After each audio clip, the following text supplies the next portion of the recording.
أعوذ بالله من الشيطان الرجيم بسم الله الرحمن الرحيم يا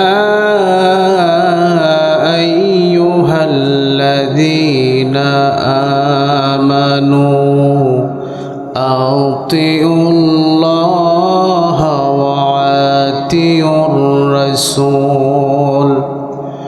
وأطيعوا الرسول وأولي الأمر منكم آمنت بالله وقال تعالى إن الله وملائكته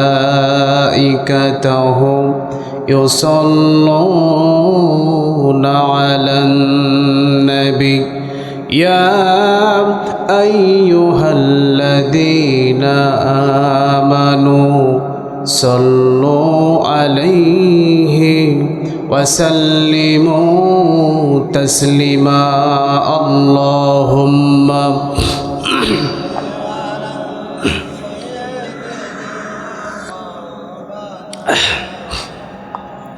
وعلى علي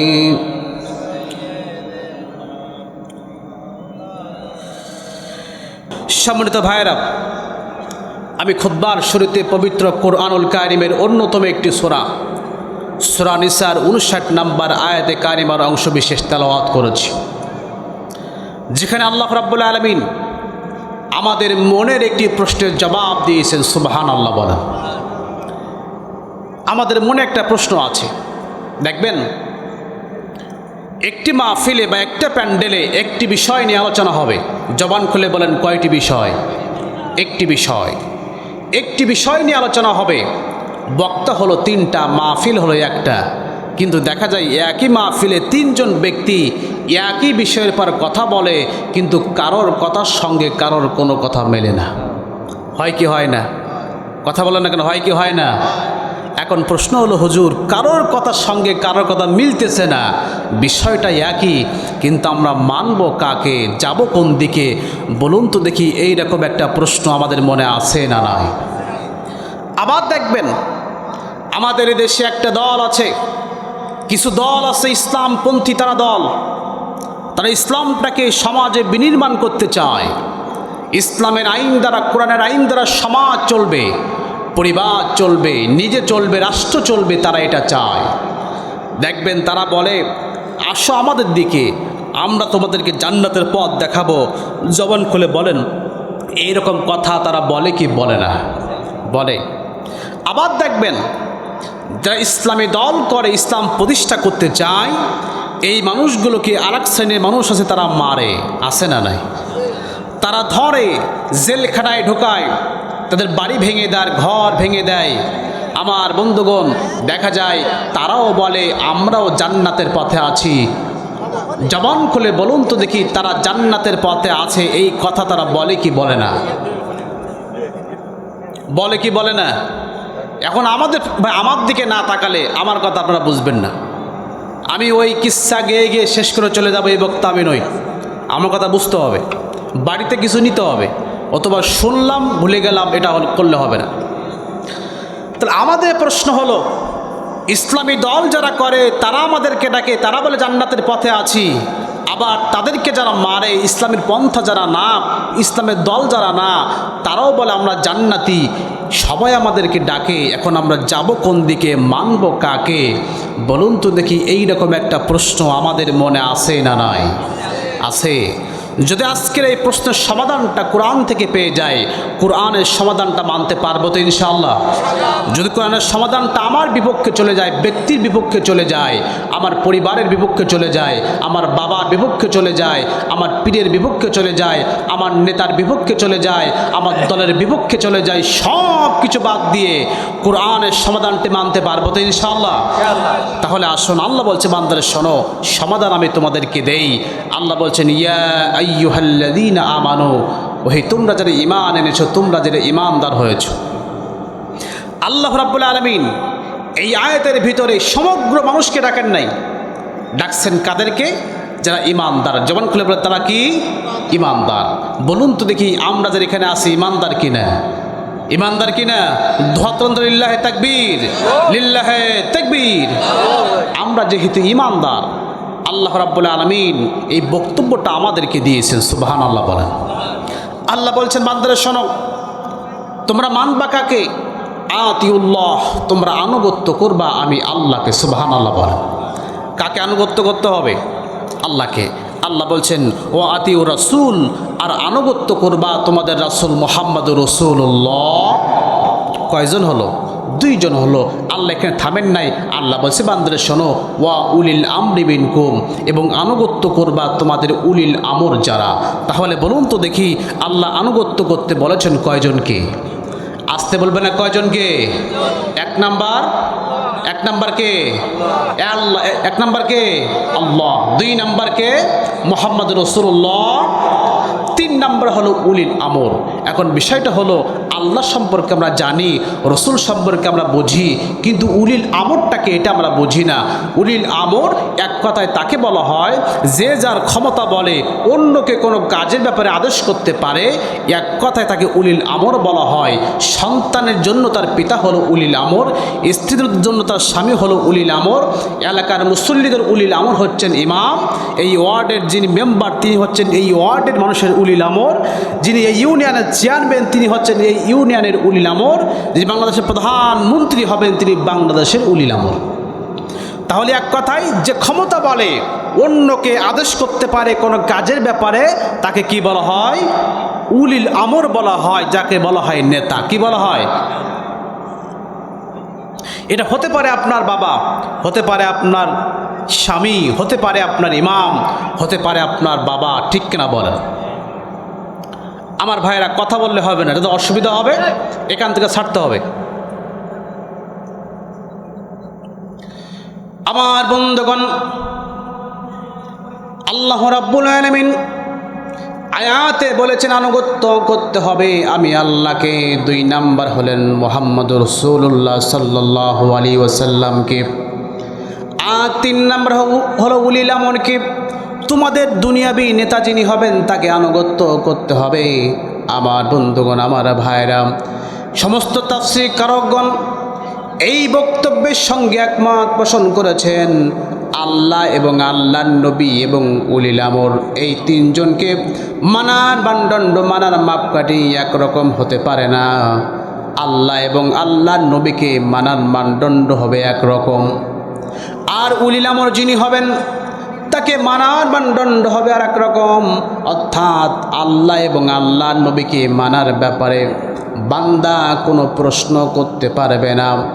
বান্দার পছন্দ হলেও বান্দাকে মানতে হবে, বান্দার অপছন্দ হলেও বান্দাকে মানতে হবে, বান্দার মতের পক্ষে আসলেও বান্দাকে মানতে হবে, আর বান্দার মতের বিপক্ষে গেলেও বান্দাকে মানতে হবে। কিন্তু আমার ভাইরা, উলিল আমর যিনি হবেন, দুনিয়াবি নেতা যিনি হবেন, হোক তিনি স্বামী, হোক তিনি পিতা, হোক তিনি ইমাম, হোক তিনি মেম্বার, হোক তিনি চেয়ারম্যান, হোক তিনি মন্ত্রী, এমপি, যাই হোক না কেন, হোক তিনি পীর, দুনিয়ার জমিনে উলিল আমরকে মানার মানদণ্ড হলো ইসলাম যতক্ষণ পর্যন্ত মানবে ওই উলিল আমরকে আমাদের জন্য মানা ফরজ করেছেন তিনি কে। কিন্তু ইসলাম যখন মানবে না ওই নেতাকে মুসলিম হিসাবে আমি মানতে পারি না। ইসলাম মানলে তুমি আমার নেতা, আমি তোমার মাথায় করে রাখবো, কিন্তু মনে রাখবা ইসলাম না মানলে পরে আমার জুতার তলার ময়লার দাম আছে, কিন্তু তোমার দাম না আছে। ইসলাম মানবা, মাথায় রাখবো, ইসলাম মানবা না, মাথা থেকে পায়ে ফেলতে এক বিন্দু সময় লাগবে না। ঠিক কিনা বল? আমার বন্ধুগণ, আল্লাহ বলছে নেতা ইসলাম মানে কিনা সেটা দেখতে হবে, কিন্তু বর্তমানে নেতা ইসলাম মানে কিনা এটা দেখি না, বরং আমরা দেখি কোন নেতার টাকা আছে। ঠিক কিনা বলেন? আমরা দেখি কোন নেতার পাওয়ার আছে। মনে রাখবেন, পৃথিবীর সব মানুষগুলো ইসলামের বিপক্ষে যদি চলে যায়, ইসলাম যে ব্যক্তি মানে না ওই নেতার পক্ষে যদি দুনিয়ার সব মানুষগুলো চলে যায়, আমি মুমিন কিন্তু তারপরেও তার পক্ষে যেতে পারবো না।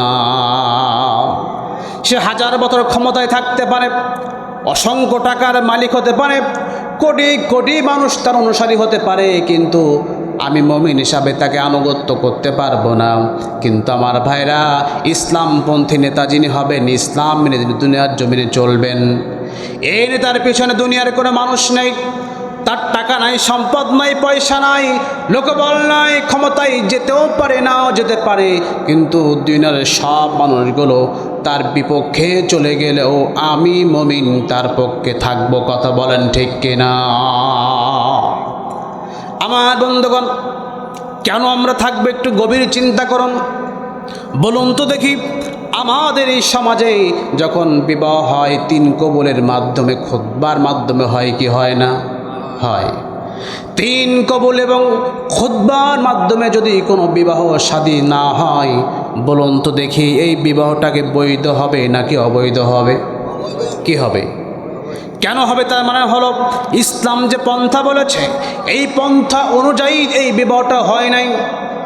আল্লাহ বলছে সাজদা দাও, সাজদা দাও, এটা আল্লাহর আইন। কোনো ব্যক্তি যদি আল্লাহকে সেজদা না দিয়ে, নামাজে সেজদা না দিয়ে পীরের পায়ে সেজদা দেয়, বলুন তো দেখি এটাকে বৈধ হবে নাকি অবৈধ হবে? আল্লাহ বলছেন, শোনো, সবে সাদিক থেকে সূর্যাস্ত পর্যন্ত সমস্ত প্রকার পানাহার এবং স্ত্রী সহবাস থেকে তুমি বিরত থাকবা, তাহলে তোমার রোজা হবে। কোনো ব্যক্তি যদি চিন্তা করে না আমি খাইব না, দাইব না, কিছুই করব না, কিন্তু মাঝে মাঝে আমি একটু পানি খাবো, বলুন তো দেখি ওর রোজা হবে নাকি? হবে। কেন হবে না? কারণ হলো আল্লাহ বলছে, বান্দারা শোনো, ওয়ামাই ইয়াবতাগি গায়রাল ইসলামি দীনান ফালান ইউকবালা মিনহু। আল্লাহ বলছে, বান্দারে শোনো, ইসলাম বাদ দিয়া তুমি যা তালাশ করবে, ইসলাম বাদ দিয়ে বিবাহ তালাশ করলে সেটা হলো বাতিল। ফালান ইউকবালা মিনহু, সেটা হলো বাতিল বিবাহ। ইসলাম বাদ দিয়ে সাজদা তালাশ করলে আল্লাহ বলছেন ফালান ইউকবালা মিনহু, সেটা হলো বাতিল সাজদা।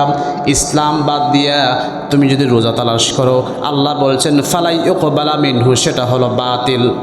আমার বন্ধুগণ, ইসলাম বাদ দিয়ে যেমনিভাবে বিবাহ করলে বিবাহটা বাতিল হয়ে যায়, অবৈধ হয়ে যায়, ইসলাম বাদ দিয়ে সাজদা করলে যদি সাজদাটা অবৈধ হয়ে যায়, ইসলাম বাদ দিয়ে রোজা রাখলে যদি রোজাটা অবৈধ হয়ে যায়, ইসলাম বাদ দিয়ে নেতা খুঁজলে ওই নেতা কেন অবৈধ হবে না? কথা বলেন ঠিক কিনা? ইসলাম না মানলে পরে তুমি যত বড় ক্ষমতাশীল হও না কেন, আমি মুমিন তোমাকে মানবো না। ঠিক কিনা বলেন? আমার বন্ধুগণ, আসেন আয়াতের সারি নজর দিকে আমরা একটু যাই। আল্লাহ নবী সাহাবী হযরতে আলী রাদিয়াল্লাহু আনহু হাদিসখানা বর্ণনা করেছেন। বুখারী বর্ণনায় তিনি বলেছেন, আল্লাহ নবী মদিনার জিন্দেগিতে কোনো একটি যুদ্ধের জন্য, জিহাদের জন্য একদল সৈন্যবাহিনী পাঠিয়ে দিয়েছেন। এই সৈন্যবাহিনীর সেনাপতি যাকে করা হয়েছেন, কাটাকাটি তৈরি হয়ে গেল। আমার বন্ধুগণ, এবার সেনাপতি বলছে, শোনো, আল্লাহর নবীর দরবার থেকে যখন আমরা আসছিলাম, আল্লাহর নবীকে বলে নাই তোমাদের নেতা যা বলবে, তোমাদের এই সেনাপতি যা বলবে তোমাদের তাই মানতে হবে। আল্লাহ নবীকে এই কথা তোমাদের বলে দেয় নাই। সমস্ত সাহাবী এক বাক্যে জবাব দিল, হ্যাঁ, আল্লাহ নবীর দরবার থেকে যখন আমরা আসছিলাম, আল্লাহ নবী বলেছেন তোমাদের নেতা যা বলবে তোমাদের তাই মানতে হবে, তোমাদের সেনাপতি যা বলবে তোমাদের তাই মানতে হবে। এই কথা আল্লাহ নবী অবশ্যই বলে দিয়েছেন। আমার বন্ধুগণ, এবারে সেনাপতি রাগের প্রতিশোধ নেওয়ার জন্য বলতে, শোনো, আমি তোমাদের কয়েকটা আদেশ করতে চাই। 1 নম্বর আদেশ হলো, ওই বন থেকে তোমরা শুকনা কাঠ জোগাড় করে নিয়ে আসো। সাহাবীরা মিলে, সৈন্যবাহিনীগুলো সবাই মিলে বন থেকে যখন শুকনা কাঠ জোগাড় করে আনলেন, এবার ওই সেনাপতি বলতে, শোনো, আমার 2 নম্বর অর্ডার হলো তোমরা এই কাঠের ভিতরে আগুন জ্বালিয়ে দিয়ে দাও। সাহাবীরা মিলে কাঠে আগুন জ্বালিয়ে দিলেন। এবার সেনাপতি বলতে, শোনো, আমার 3 নম্বর অর্ডার হলো তোমরা সবাই এই আগুনে ঝাঁপ দিয়ে তোমরা আত্মহত্যা করে মারা যাও। আমার বন্ধুগণ, 1 নম্বর আদেশ হলো কাঠ আনা, এটা ইসলামের বিপক্ষের কোনো কাজ নয়। 2 নম্বর হলো কাঠে আগুন জ্বালিয়ে দেওয়া, এটা ইসলামের বিপক্ষের কোনো কাজ নয়। কিন্তু 3 নম্বর আইনটা হলো, 3 নম্বর কথা হলো আগুনে ঝাঁপ দিয়ে আত্মহত্যা করে মারা যাও। বলুন তো দেখি এটা ইসলামের বিপক্ষের কাজ কিনা? আমার বন্ধুগণ, তারপরও সমস্ত সাহাবী আগুনে ঝাঁপ দেওয়ার জন্য রেডি হয়েছেন। তার কারণ হলো নবীজি বলেছেন, নেতা যা বলবে তোমাদের তাই মানতে হবে।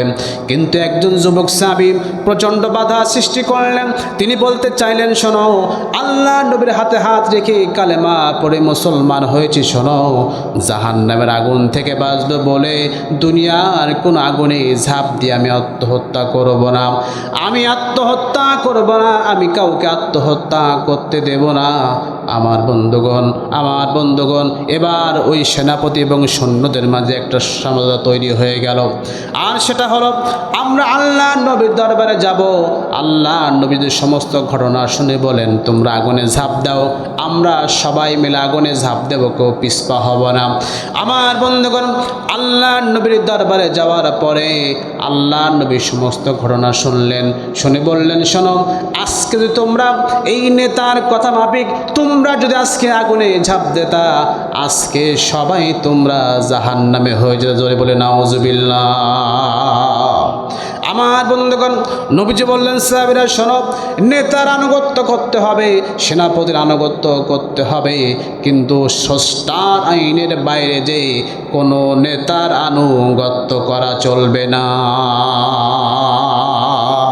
ইসলামের ভিতরে আদেশ করলে আমি মাথা পেতে দেব, ইসলামের আদেশের বাইরে যে কোনো কথা বললে আমি মুমিন তোমাকে মানব না। ঠিক কিনা বল? তাহলে বুঝলাম, দুনিয়াবী নেতা যিনি হবেন তাকে মানার ক্ষেত্রে বান্দা প্রশ্ন করবে, ইসলাম মানলে তুমি আমার নেতা, ইসলাম না মানলে তুমি নেতা হতে পারবে না। ঠিক কিনা বল? তাহলে আল্লাহকে মানতে হবে বিনা প্রশ্নে। কি প্রশ্নে? আল্লাহকে মানার ক্ষেত্রে বান্দা কোনো প্রশ্ন করতে পারবে? আমার বন্ধুগণ, আল্লাহকে মানার ক্ষেত্রে বান্দা কোনো প্রশ্ন করতে পারবে না। তার অনেকগুলো কারণ বর্ণনা করা যায়। 1 নম্বর কারণ হলো, আল্লাহ বলছে বান্দারা শোনো, আলা লাহুল খলকু ওয়াল আমর, আল্লাহ বলছে বান্দারা শোনো, সৃষ্টি যার, আইন চলবে তার। আমি জানতে চাই আমাদের সৃষ্টি করেছেন তিনি কে? আমার বন্ধুগণ, এই সামান্য একটা মাইক যিনি সৃষ্টি করেছেন, এই মাইক বিজ্ঞানী বলেছে শোনো, তোমাদের মাইকের সাউন্ড যাবে তখন মাইক্রোফোনটা বক্তার কাছে যখন তুমি দিবা, মাইকটা দেবা গাছের উপরে খুঁটের মাথায়, আর সেটটা মেকানিক তুমি কাছে রাখবা, ভলিউম বাড়াবা, ভলিউম কমাবা, বৈদ্যুতিক সংযোগ যখন তুমি দিবা তোমার মাইকটা চলবে। আমার বন্ধুগণ, কোনো মেকানিক যদি চিন্তা করে, হায় রে, বিজ্ঞানী যা বলে বলুক, ওসব সময় নাই, শোনার সময় নাই, মাইক্রোফোন দেবো গাছের মাথায়, মাইক দেবো হুজুরের কাছে, সেটটা আমি রাখবো কিন্তু বৈদ্যুতিক সংযোগ দেব না। বলুন তো দেখি, এই মাইক কি চলবে নাকি? চলবে। তাহলে দুনিয়ার জমিনে সামান্য একটা মাইক তৈরি করার পরে মাইক বিজ্ঞানীর থিওরি মাফিক যদি মাইক চালানো না হয়, যেমন মাইক চলে না। আমাদের সৃষ্টি করেছেন আল্লাহ, আমাদের কিসে ভালো হবে, আমাদের কিসে মন্দ হবে, জবান খুলে বলেন, এটা আমাদের চাইতে ভালো জানেন তিনি কে? এবার বলুন, এই দুনিয়ার জমিনের মালিক কে? আসতে বলবেন না, মালিক কে? আপনি আমি মনে করতে পারি আমি 10 তলা বিল্ডিংয়ের মালিক, আমি 5 তলা বিল্ডিংয়ের মালিক, আমি 200 বিঘা সম্পত্তির মালিক, আমি 20 বিঘা সম্পত্তির মালিক, আমি 10 বিঘা সম্পত্তির মালিক। কিন্তু আমার বন্ধুগণ, একটু চিন্তা করে দেখুন, আপনি যে বাড়িতে এখন আছেন, যে সম্পত্তির পরে আপনি চলাফেরা করতেছেন, একটু চিন্তা করে দেখুন, এই সম্পত্তির পরে আপনার দাদা একদিন চলেছিল। ঠিক কিনা বলেন? আপনার বাবা একদিন চলেছিল, আপনি এখন চলছেন, আপনার চলা বন্ধ হয়ে যাবে, আপনার সন্তান চলবে, আপনার সন্তানের চলাটাও একদিন বন্ধ হয়ে যাবে। কথা বলেন না কেন? ঠিক কিনা?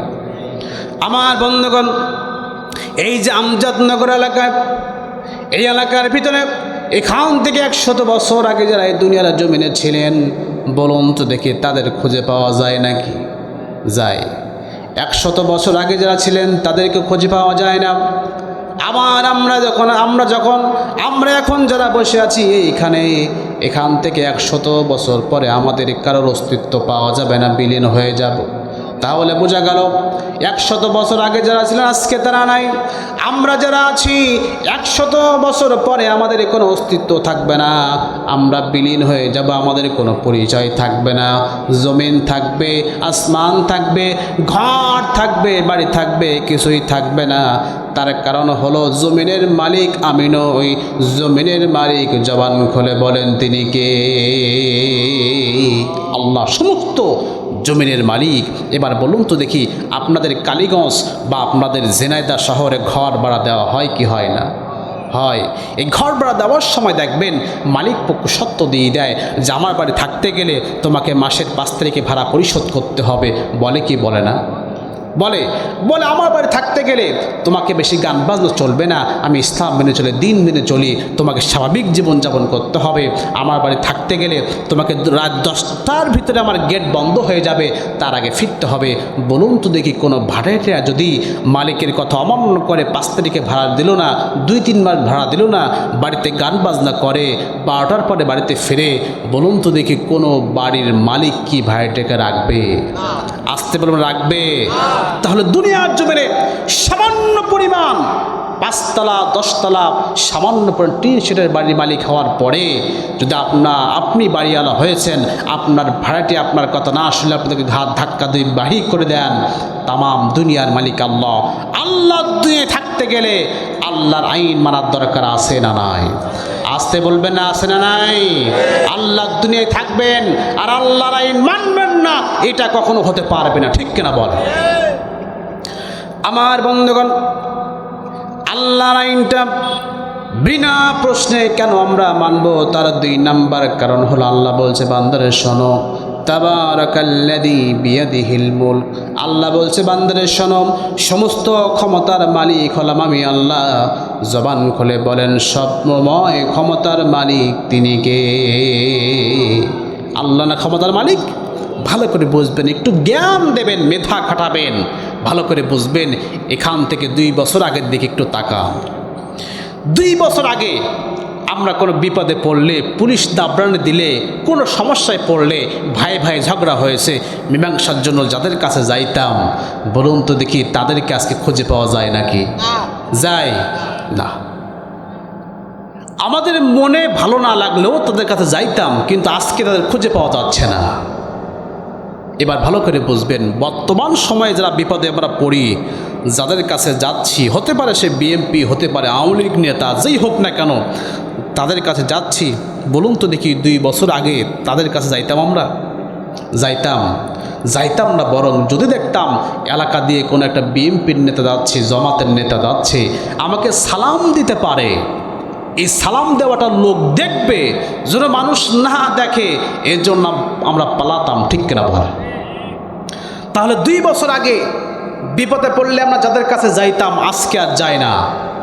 আজকে যাদের কাছে যাই, 2 বছর আগে তাদের দেখলে পালাতাম, তাদের কাছে যাইতাম না। তাহলে 2 বছর আগে যাইতাম, এখন যাই না। তার কারণ হলো তাদের কাছে ক্ষমতা নাই। কি নাই? ক্ষমতা নাই বলে যায় না। যতক্ষণ ক্ষমতায় ছিল, পছন্দ হলেও চেয়ারে বসাতাম, পছন্দ না হলেও চেয়ারে বসাতে হতো। আজকে ক্ষমতা নাই, তাদের কোনো দাম নাই। এবার বলুন, যাদের এখন ক্ষমতা আছে, আগামীতেও তারা ক্ষমতায় থাকবে এমন কোনো গ্যারান্টি আছে? আসতে বলবেন না, আছে? তাহলে দুনিয়ার জমিনে ফেরাউন ক্ষমতায় ছিল, আজকে নাই। নমরুদ ক্ষমতায় ছিল, আজকে নাই। আবু জাহাল ক্ষমতায় ছিল, আজকে নাই।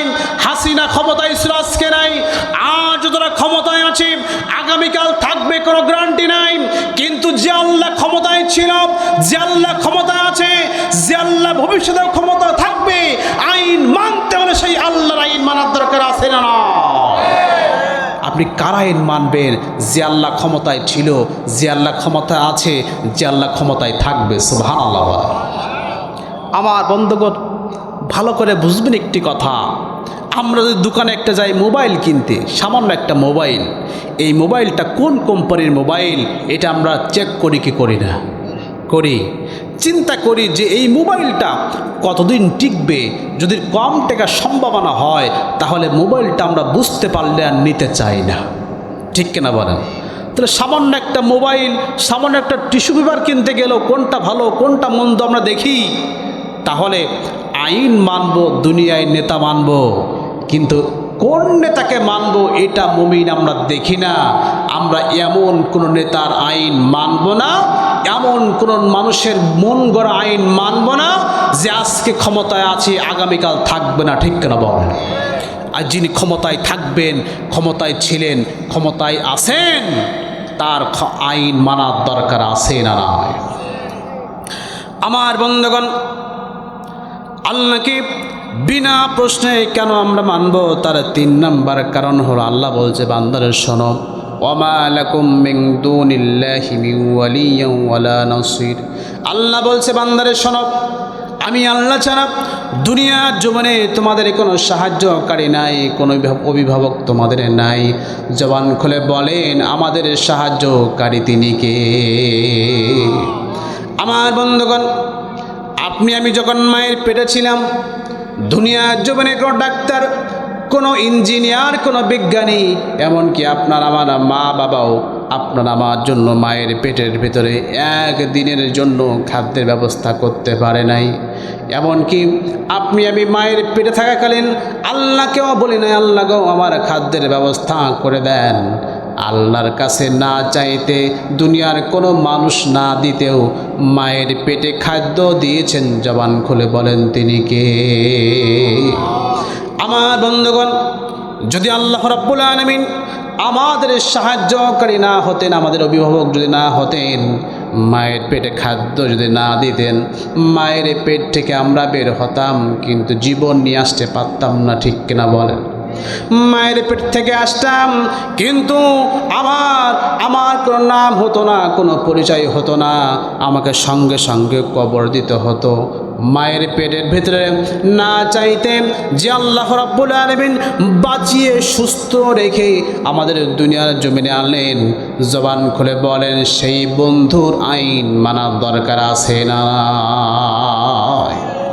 একজন মানুষ সর্বোচ্চ তার দমটা বন্ধ করে দিয়ে 3টা মিনিট সে বাঁচতে পারে।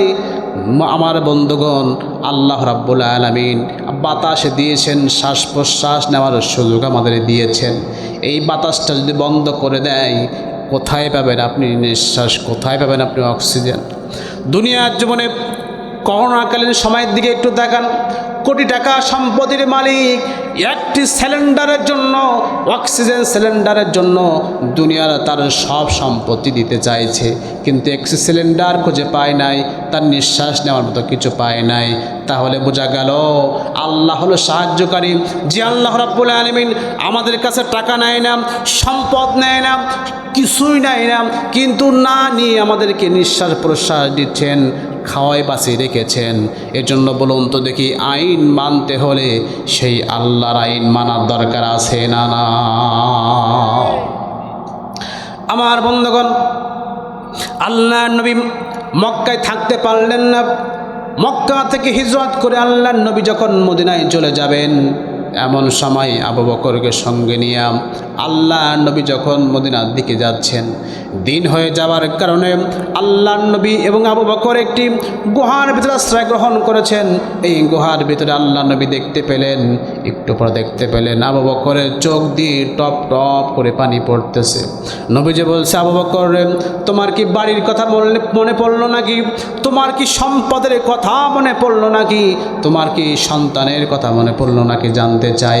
আবু বকর বলছে, ইয়া রাসূলুল্লাহ, যেদিন থেকে আপনার হাতে হাত রেখে কালেমা পড়ে মুসলমান হয়েছি গো নবীজি, এদিন থেকে আমি আমার সম্পদ, আমি আমার সন্তান, আমি আমার দুনিয়ার সব কিছুর মায়া ত্যাগ করেছি।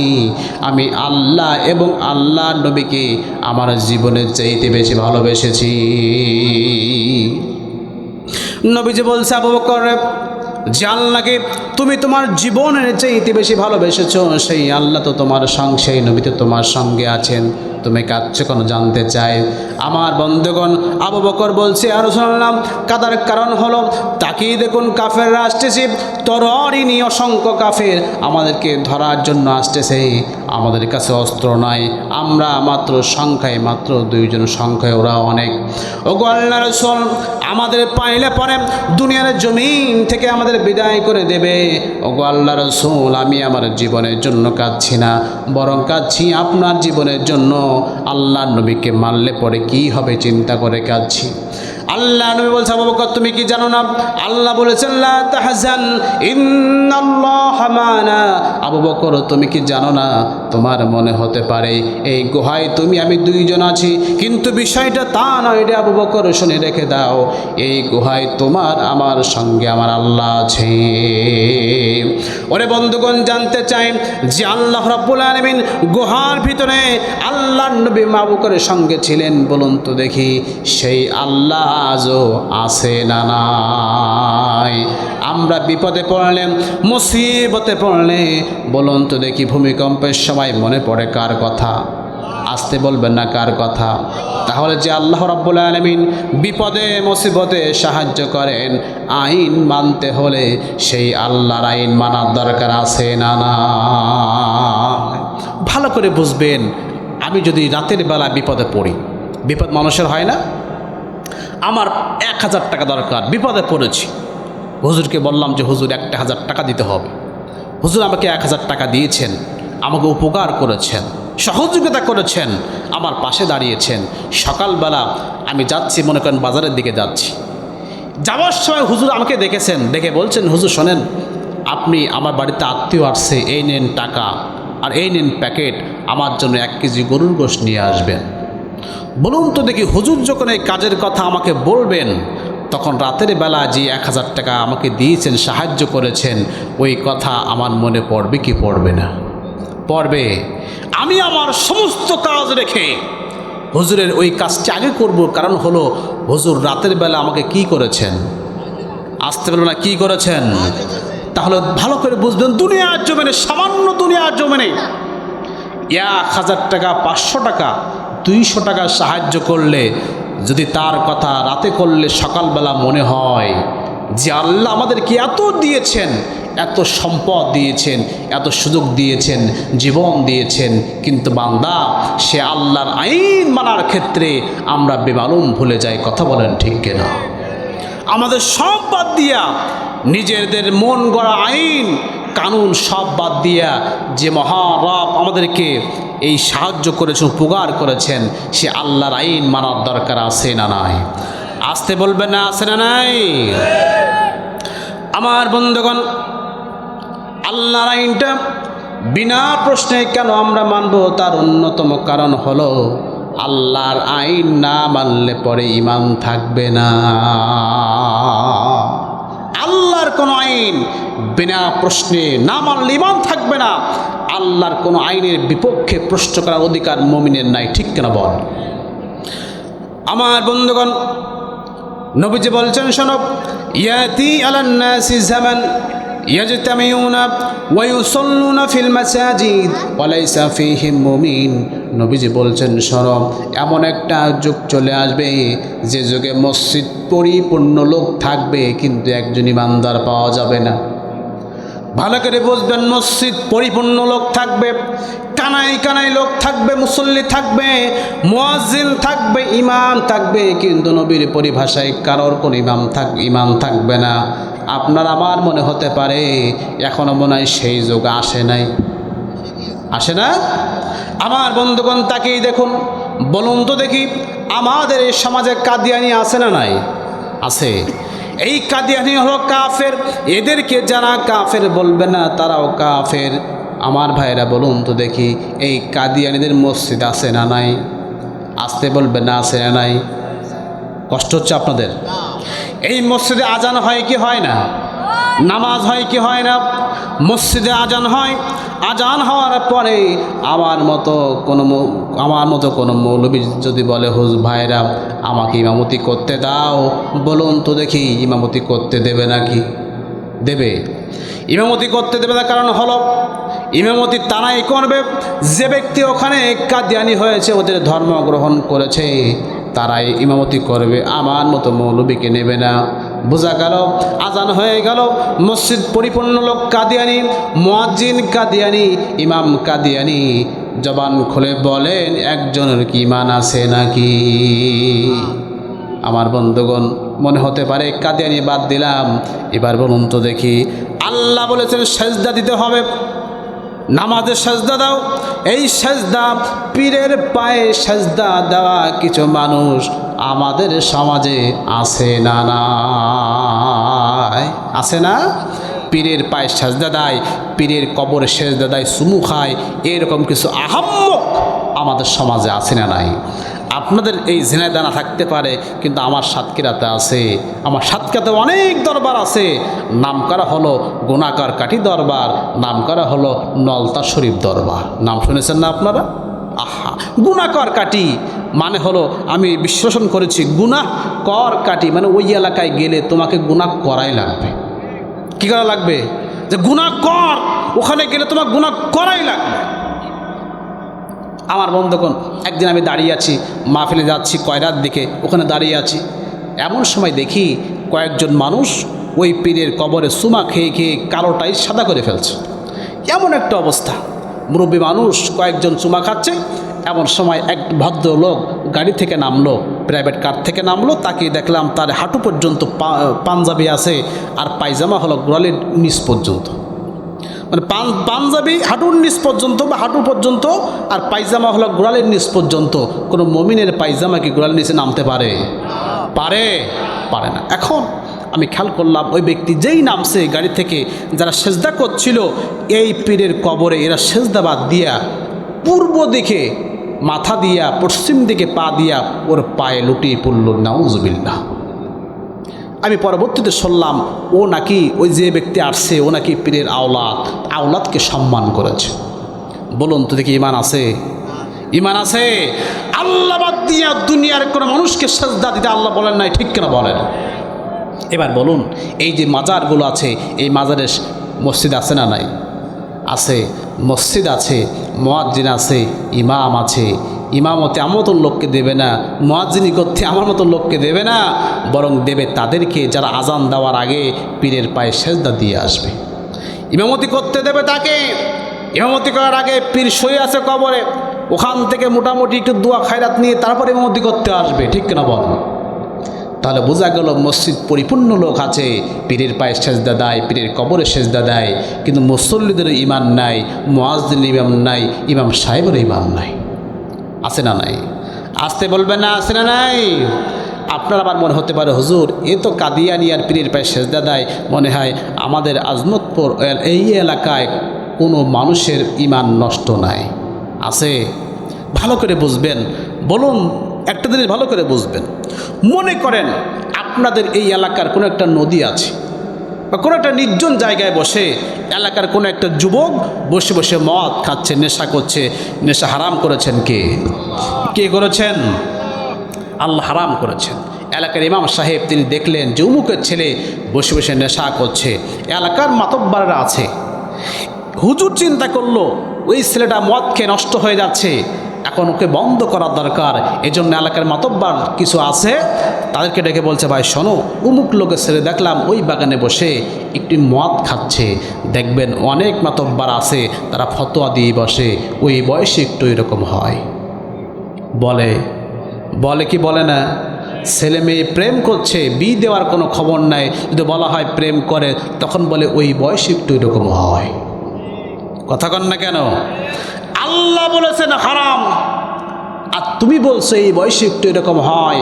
আল্লাহর কথার বিপক্ষে তোমার কথা চলে গেল। তুমি নামাজে হতে পারো, রোজা রাখতে পারো, হজ করতে পারো, যাকাত দিতে পারো, আল্লাহর কথার বাইরে তোমার কথার যাবার কারণে তোমার ইমানটাই নেই। কি নাই? আল্লাহর কথার বাইরে, আল্লাহর কথার বিপক্ষে মুমিন কোনো প্রশ্ন করতে পারবে না, ঠিক কিনা বলেন? এবার বলুন তো দেখি, আমাদের এই সমাজে আল্লাহ একটা আইন দিয়েছেন।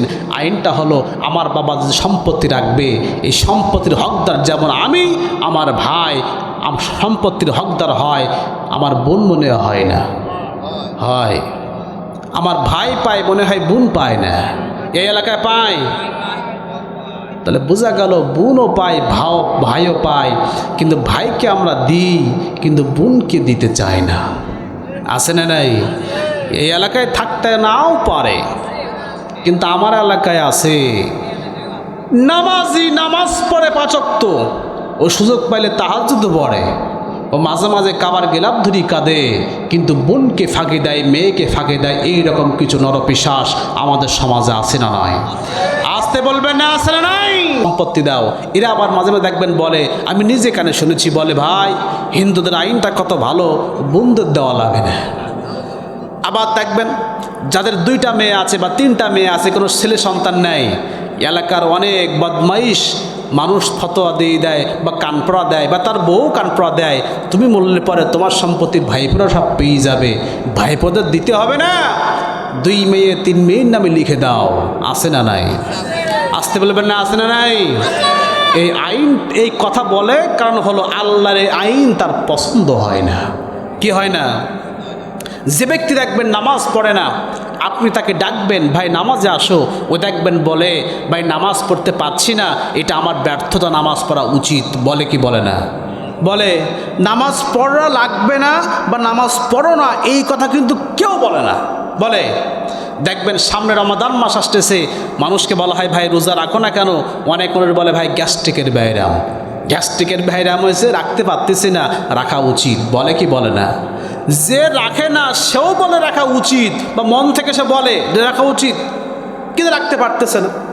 কিন্তু এই আইনগুলোই এমন আইন যে আমার সম্পত্তি আমার বোন পাবে, আমার মেয়ে পাবে, এই সম্পত্তি, এই আইনটা মানতে মানুষের বড্ড কষ্ট হয়ে যায়।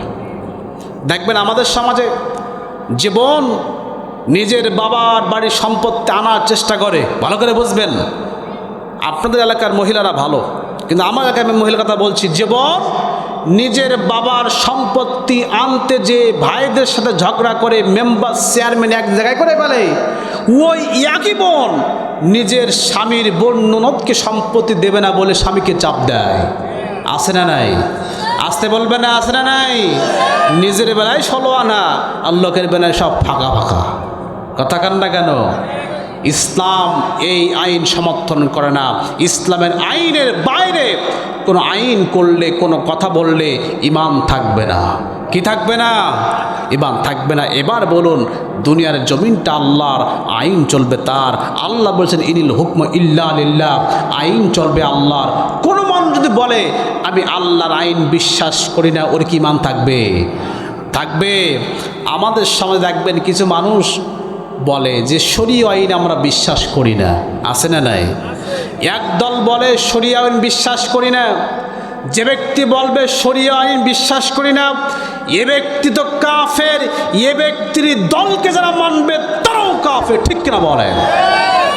আবার দেখবেন ভোটের সময় আসলে বলে ওই ব্যক্তি আবার বলে, বা ওরা আবার বলে শরিয়ার বিধানের বাইরের কোনো আইন আমরা করব না। আছে না নাই? আসতে বলবে না, আছে না নাই? ঈমান কি আছে না গেছে? কি হয়েছে? তাহলে দেখবেন সমাজে অনেক মানুষ আছে নামাজ পড়ে, রোজা রাখে, হজ করে, জাকাত দেয়, মসজিদের কেশিয়ার পর্যন্ত হয়, কিন্তু ইসলামের এই আইনটা তারা মানতে চায় না। ঠিক কিনা বলেন? আমার বন্ধুগণ, তাহলে বোঝা গেল আল্লাহর আইনের বাইরে কোনো কথা বললে বান্দা তোমার ঈমান থাকবে না। আল্লাহ যা বলেছেন, রাসূল যা করেছেন, নিতান্ত গোলামের মতো বান্দা তোমাকে মানতে হবে। আল্লাহর আইন তোমার পছন্দ হোক, বোনের সম্পত্তি তোমাকে দিতে হবে, বাবা যে সম্পত্তি রেখে গিয়েছে এই সম্পত্তি বোনকে দিতে হবে, আইনটা হলো আল্লাহর। তুমি যদি অপছন্দ করে ফেলো তোমার ঈমান থাকবে না। কথা বলেন ঠিক কিনা বলেন? আল্লাহ বলেছেন ইনিল হুকম ইল্লা লিল্লাহ, আইন চলবে শুধুমাত্র আল্লাহর। আপনি বললেন না মসজিদে আল্লাহর আইন চলবে, জমিনে আল্লাহর আইন চলতে পারে না। ইসলামের রাজনীতি নাই, পররাষ্ট্রনীতি নাই, সমাজনীতি নাই, রাষ্ট্রের কোনো রীতি পদ্ধতি ইসলামে নাই। আমার বন্ধুগণ ভালো করে বুঝবেন, আপনার ঈমানটা কিন্তু চলে যাবে। সেজন্য বলছি আল্লাহর আইনের মানার ক্ষেত্রে বান্দা কোনো প্রশ্ন করবে না, পছন্দ হলেও মানবে, পছন্দ না হলেও আল্লাহর আইন আমাদের মানার দরকার আছে না না? কষ্ট পাচ্ছেন আপনারা? কষ্ট পাচ্ছেন? তাকবীর হবে, লিল্লাহে তাকবীর, লিল্লাহে তাকবীর। এবার আসুন, আল্লাহর নবীকে কেন আমরা বিনা প্রশ্নে মানব, জানার দরকার আছে না নাই? আমাদের সমাজে, আমাদের পৃথিবীতে অনেক আদর্শ রয়েছে। Karl Marx, Lenin, Abraham Lincoln, Aristotle সহ অনেকের স্বামী, অনেকের বাবার কত কিছুর আদর্শ রয়েছে। কিন্তু সব আদর্শ বাদ দিয়া আল্লাহর নবীকে কেন আমরা নেতা হিসেবে মানব, জানার দরকার আছে না নাই? আমার বন্ধুগণ, দুনিয়ার অসংখ্য নেতা রয়েছে, অনেক আদর্শ রয়েছে, সব আদর্শগুলো বাদ দিয়া আল্লাহর নবীকে কেন আমরা নেতা হিসেবে মানব? তার এক নাম্বার কারণ হলো, আল্লাহ নবী বাদে দুনিয়ার এমন কোনো নেতা নাই, দুনিয়ার এমন কোনো আদর্শ নাই যার আদর্শটা জন্ম থেকে শুরু করে মৃত্যু পর্যন্ত আমাদের কাছে আছে নাই। কারোর জীবনীটা আপনি নাম ধরে ধরে বলতে পারি, কারোর জীবনীটা পরিপূর্ণ নয়, কিন্তু আল্লাহর নবীর জীবনীটা জন্ম থেকে শুরু করে মৃত্যু পর্যন্ত পরিপূর্ণ জীবনী আমাদের কাছে আছে না নাই? আছে না? আমার বন্ধুগণ, আল্লাহর নবী তানার স্ত্রীকে ডেকে বলছেন, শোনো, আমি দিনের বেলা মানুষের সঙ্গে কেমন ব্যবহার করি এটাও তোমরা খুলে খুলে মানুষকে বলে দাও, আবার আমি রাতের বেলায় তোমাদের সঙ্গে কেমন ব্যবহার করি এটাও তোমরা খুলে খুলে বলে দাও। আমার বন্ধুগণ, আপনি আমি কোন নেতাকে মানি, সেই নেতাকে বলতে পারবে আমি দিনের বেলা যেটা করি সেটাও বলে দাও, আমি রাতের বেলা যেটা করি সেটাও বলে দাও। বলতে পারবে নাকি? পারবে না। বরং নেতা নিজের চরিত্র ধামা চাপা দেওয়ার জন্য গাড়ির ড্রাইভারকে ঘুষ দেওয়া লাগে, বাড়ির দারোয়ানকে পর্যন্ত ঘুষ দেওয়া লাগে। কথা বলেন ঠিক কিনা? আপনি আমি কোন নেতাকে মানি? যে নেতার চরিত্র দিনের বেলা একরকম হয়, রাতের বেলায় আর এক রকম হয়ে যায়। যে নেতার চরিত্র স্টেজের পরে একরকম হয়ে যায়, স্টেজ থেকে নামলে তার চরিত্রটা পাল্টে যায়। যে নেতার চরিত্র ভোটের আগে একরকম হয়, ভোটের পরে আর এক রকম হয়ে যায়, ওই নেতাকে মুমিন কখনো মানতে পারে না। কথা বলেন ঠিক কিনা? আমার ভাইরা, কিন্তু আল্লাহর নবী ছিলেন এমন নবী, এমন আদর্শ তিনি ছিলেন যার আদর্শটা পুরা জীবনটা আমাদের কাছে স্পষ্ট রয়েছে। কাজেই আল্লাহর নবীর আদর্শটা আমাদের মানতে হবে। কথা বলেন ঠিক কিনা? আমার বন্ধুগণ, আল্লাহর নবীকে বিনা প্রশ্নে কেন আমরা মানব, তার 2 নাম্বার কারণ হলো, আল্লাহর নবী এমন একজন নেতা ছিলেন যিনি এমন কোনো কথা বলেন নাই যেটা মানতে উম্মতের কষ্ট হয়ে যাবে। আমার বন্ধুগণ, বৌদ্ধ ধর্মের প্রধান যিনি ছিলেন নাম হলো গৌতম বুদ্ধ। এই গৌতম বুদ্ধ ধ্যান করলো, গবেষণা করলো, ইতিহাসে পাওয়া যায় গৌতম বুদ্ধ একটা গর্তের ভিতরে বসে যখন ধ্যান করেছিল তার গায়ে উই পোকা পর্যন্ত লেগে গিয়েছিল। এই গৌতম বুদ্ধ মৃত্যুর আগ মুহূর্ত উঠে বলল, শোনো, আমি তোমাদের মুক্তির পথ পেয়েছি, আর মুক্তির পথ হলো জীব হত্যা করা মহাপাপ। জীব হত্যা মানে আপনি মশা মারতে পারবেন না, মাছি মারতে পারবেন না, হাঁস মারতে পারবেন না, আপনি বিড়াল মারতে পারবেন না, আপনি মুরগি মারতে পারবেন না, আপনি গরু মারতে পারবেন না, কিছুই আপনি মারতে পারবেন না। বলুন তো দেখি, এই আইনটা কি কোনো মানুষের পক্ষে মানা সম্ভব নাকি? সম্ভব? আপনি মানতে গেলে আপনার গায়ে মশা বসছে, তাড়াতে পারবেন না। আপনার খাদ্যে মাছি বসেছে, আপনি তাড়াতে পারবেন না। আপনাকে সাপে কামড় দিবে, আপনি সাপ মারতে পারবেন না। কুকুর আপনাকে ধাওয়া করেছে, আপনি কুকুরকে মারতে পারবেন না, কামড় দিলেও মারতে পারবেন না। তাহলে এই আইনটা আপনি মানা হবে না। কথা বলেন ঠিক কিনা? আমার বন্ধুগণ, এই আইনটা মানুষের পক্ষে মানা সম্ভব নয়। এমনকি যে গৌতম বুদ্ধ বলেছে জীব হত্যা মহাপাপ, এই গৌতম বুদ্ধ আমি শতভাগ গ্যারান্টি দিয়ে বলতে পারি এই গৌতম বুদ্ধ তার জীবনে এটা মানতে পারে নাই। ঠিক কিনা বলেন? আমার বন্ধুগণ, তাহলে আমার বন্ধুগণ, যে গৌতম বুদ্ধ আইন করেছে, এই গৌতম বুদ্ধ তার জীবনে মানতে পারে নাই, কিন্তু আল্লাহ নবীর এমন কোনো কথা আপনি দেখাতে পারবেন না যেটা তার উম্মতের মানতে কষ্ট হয়ে যাবে। এমন কোনো কথা নবী বলেন নাই, সুবহানাল্লাহ বলেন। কষ্ট হচ্ছে আপনাদের? আর কিছুক্ষণ সময় পাবো ইনশাআল্লাহ।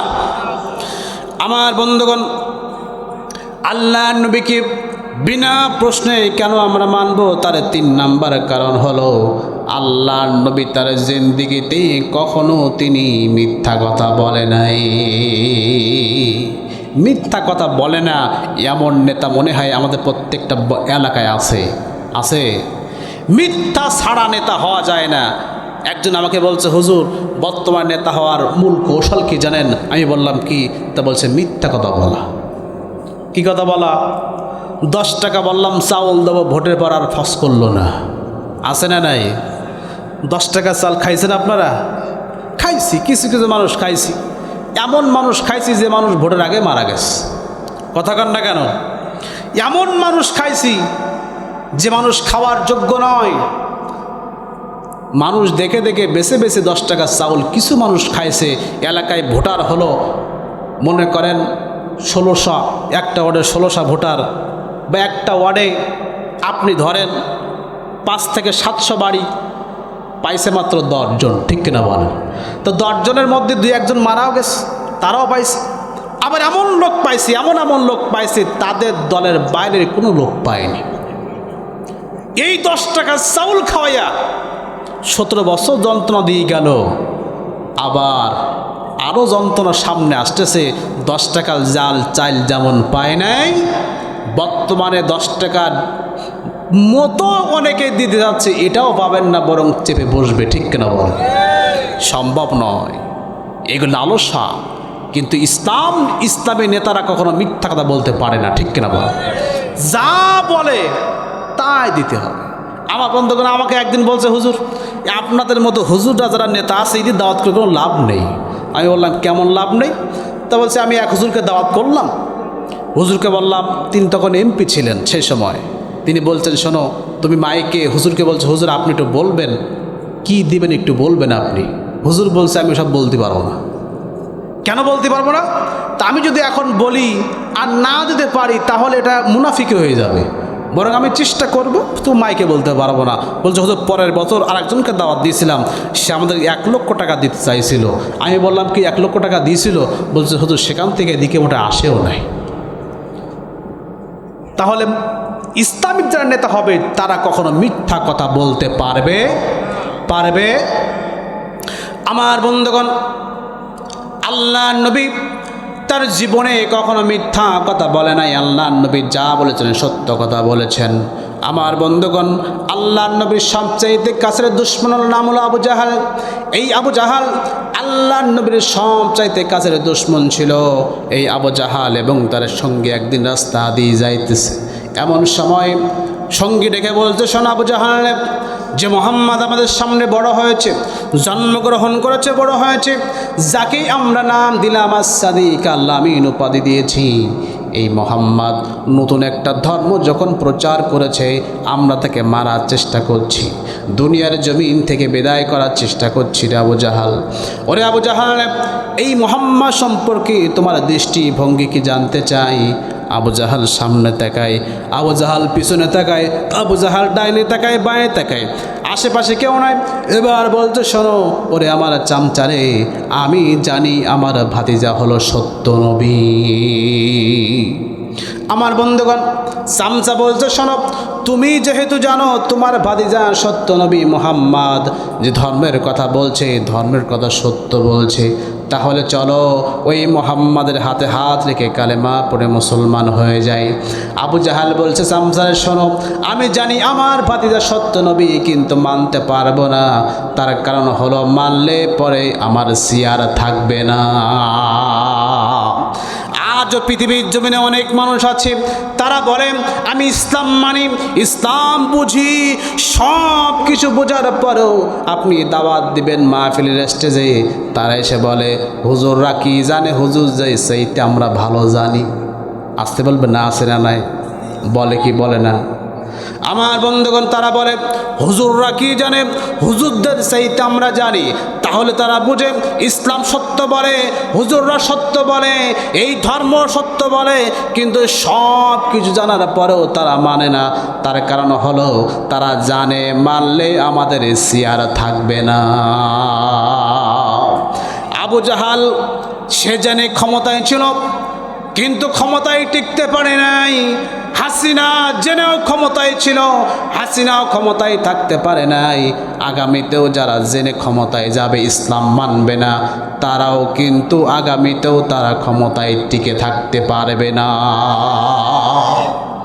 তারা জানে ইসলাম মানলে পরে আমি তো মানুষের টাকা চুরি করে খেয়েছি, ইসলাম মানলে পরে, ইসলাম প্রতিষ্ঠা হয়ে গেলে পরে আমি তো ওই ত্রাণের টাকাগুলো মেরে খেয়েছি, গরিবের চাউলগুলো হকগুলো মেরে খেয়েছি। 10 ফুট রাস্তা এসেছিল, আমি কেটে 5 ফুট করেছি, আর 5 ফুট দিয়ে আমি বাড়ি করেছি, আছে না নাই? আমি আমার ইউনিয়ন পরিষদের চাউলগুলো, গরিবের চাউলগুলো নিজের গোডাউনে ঢুকিয়েছি। আমি জানি ইসলাম প্রতিষ্ঠা হলে এইগুলো আমার হাত কাটা যাবে। এই জন্য দেখবেন অনেক মানুষ সামনে সামনে এসে ইসলামের অনেক গুণকীর্তন গায়, কিন্তু তলে তলে ইসলাম মানে না। তার কারণ হলো তারা জানে ইসলাম মানলে আমার এই 2 নম্বরই কাজ আর চলবে না। আমার বন্ধুগণ, তাহলে আবু জাহাল ইসলাম মানুক বা না মানুক, আবু জাহাল বলেছিল, ওরে চামচারে শোনো, আমি জানি আমার ভাতিজা হলো সত্য নবী।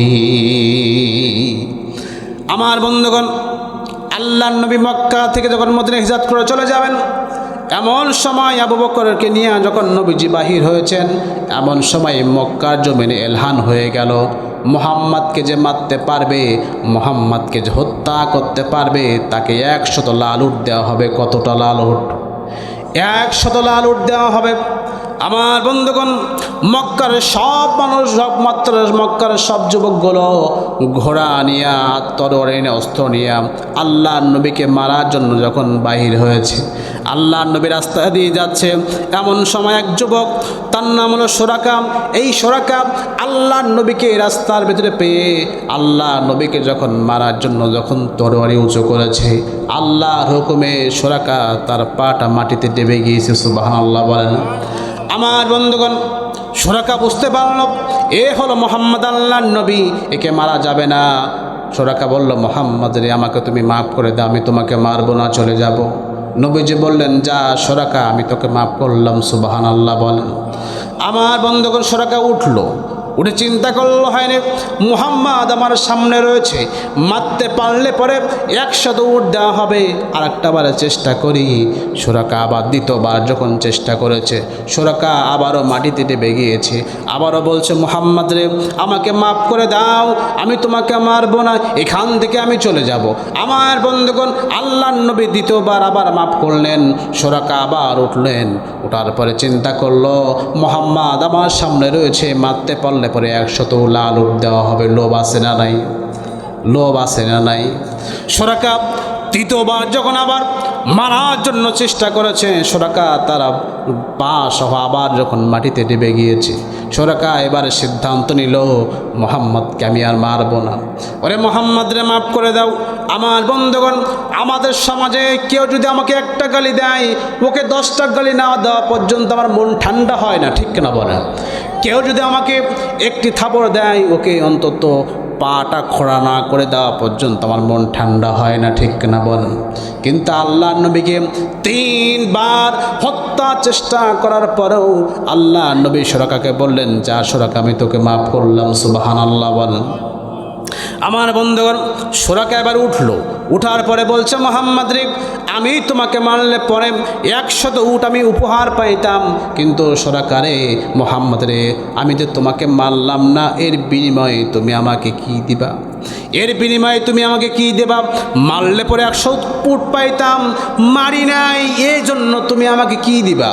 আমার বন্ধুগণ, নবী যে বললেন, সুরাকা রে, আমি হলাম দয়াল নবী, তুমি যেহেতু আমার কাছে চেয়েছো, আমি তোমাকে ফেরাবো না। আমি ওই পারস্য সম্রাটের মাথার মুকুটটা আমি তোমাকে উপহার দিতে চাই। সুরাকা চিন্তা করলো, হায় রে, পারস্য সম্রাটের মাথার মুকুট, সে কোথায়? নবীজি যদি আমাকে 5টা টাকা দিতেন বা 10টা টাকা দিতেন, সোনা দিতেন, নিয়ে বাড়ি যাইতাম, কিন্তু এমন জিনিস দিতে চাইলো যেটা পাওয়া সম্ভব নয়। কিন্তু জবান খুলে বলেন, মোহাম্মদ কি মিথ্যা কথা বলে নাকি?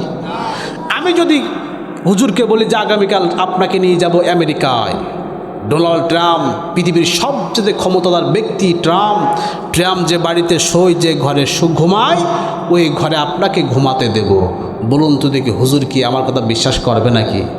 বরং মনে মনে ভাববে হুজুর কত বড় মিথ্যাবাদী, হয় মিথ্যাবাদী, নাই মনে হয় হুজুর পাবনা টাবনা দিয়ে মাহফিলে যায়, মানে মাথা খারাপ হয়ে গেছে। কথা কান নাকি? কারণ হলো ওই আমেরিকার প্রেসিডেন্টের বাড়ি নিয়ে যাওয়ার মতো ক্ষমতা আমার নাই। সুরাকা বিশ্বাস করলো না, পারস্য সম্রাট মাথার মুকুট দেবে, বিশ্বাস হওয়ার কথাও নয়। কারণ হলো বর্তমান যেমন আমেরিকার সুপার পাওয়ার, ঠিক সে পারস্য সম্রাট ছিল সুপার পাওয়ার। সে যা বলতো আশেপাশের দেশ তাই মানতে বাধ্য ছিল। আর আল্লাহর নবী মক্কায় থাকতে পারলেন না, তিনি রাতের আধারে মক্কা থেকে মদিনায় যাচ্ছেন, তার কাছে কিছুই নাই, ক্ষমতা নাই, টাকা নাই, লোক নাই, কেউ নাই। সেই মোহাম্মদ বলছে ওই পারস্যের মাথার মুকুটটা দেব, এটা আসলেও আক্ষরিক অর্থে বিশ্বাস হওয়ার মতো নয়। কিন্তু আল্লাহর নবী তার জীবন দিয়ে, জবান দিয়ে কখনো মিথ্যা কথা বলতে পারে? আমার বন্ধুগণ, আল্লাহর নবী দুনিয়ার জমিন থেকে বিদায় নিলেন, ইসলামী রাষ্ট্র কায়েম করে আল্লাহর নবী যখন বিদায় নিলেন, হযরত আবু বকর রাদিয়াল্লাহু আনহু তিনি খেলাফার দায়িত্ব পালন করেছেন। আবু বকর যখন বিদায় নিয়েছেন, হযরত ওমরের আমলে তিনি জানতে পারলেন পারস্যর মুসলমানদের পরে ব্যাপক আক্রমণ হচ্ছে, পারস্যের মুসলমানদের পরে নির্যাতন শুরু হয়েছে।